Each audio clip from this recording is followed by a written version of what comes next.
কর ও ব্যয় সংক্রান্ত ওই বিলটি ঘিরে ফের দ্বন্দ্বে জড়াচ্ছেন মার্কিন প্রেসিডেন্ট ও টেসলা প্রধান শীর্ষ ধনকুবের ইলন মাস্ক। সোমবার বিলটিকে প্রশ্নবিদ্ধ করেন স্পেসএক্স প্রধান ইলন। তার মতে ব্যয় বিলটি মার্কিন ইতিহাসের সবচেয়ে বড় ঘাটতি ও ঋণের কারণ হতে চলেছে, যার পরিমাণ দাঁড়াতে পারে ৫ ট্রিলিয়ন বা ৫০ লাখ কোটি মার্কিন ডলার।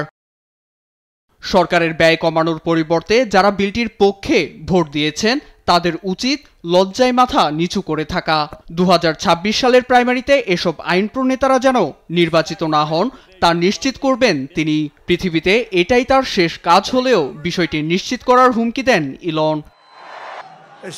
এছাড়া বিলটি পাশের একদিন পর নতুন রাজনৈতিক দল আমেরিকা পার্টির আত্মপ্রকাশ ঘটবে বলেও সতর্ক করেন ইলন মাস্ক। লেখেন, ডেমোক্রেট ও রিপাবলিকান পরিবর্তে যুক্তরাষ্ট্রের সাধারণ মানুষের কণ্ঠস্বর হবে এমন একটি রাজনৈতিক দলের প্রয়োজন।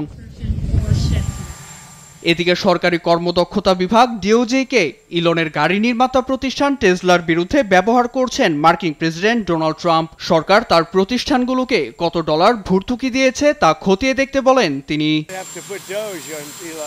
ডিওজি একটি দানব। এই দানব ইলনের টেসলাকে গিলে খাবে, সে ইভি হারাবে। আমরা কেউই এই বৈদ্যুতিক গাড়ি চাই না, তার চেয়ে গ্যাসোলিন বা হাইড্রোজেন চালিত গাড়ি ব্যবহার করাই শ্রেয়।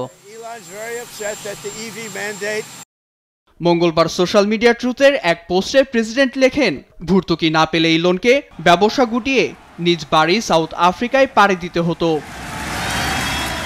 জবাবে অবিলম্বে সব সরকারি সুবিধা বাতিল চেয়ে পাল্টা পোস্ট করেন ইলন। মার্কিন প্রেসিডেন্ট ও শীর্ষ ধনকুবেরের মধ্যে ফের শুরু হওয়া এই বাকযুদ্ধের আঘাত অর্থনীতিতে প্রভাব ফেলবে বলে আশঙ্কা করছেন অর্থনৈতিক বিশ্লেষকরা। নীরব দাস, নিউজ ডেস্ক, দেশ টিভি।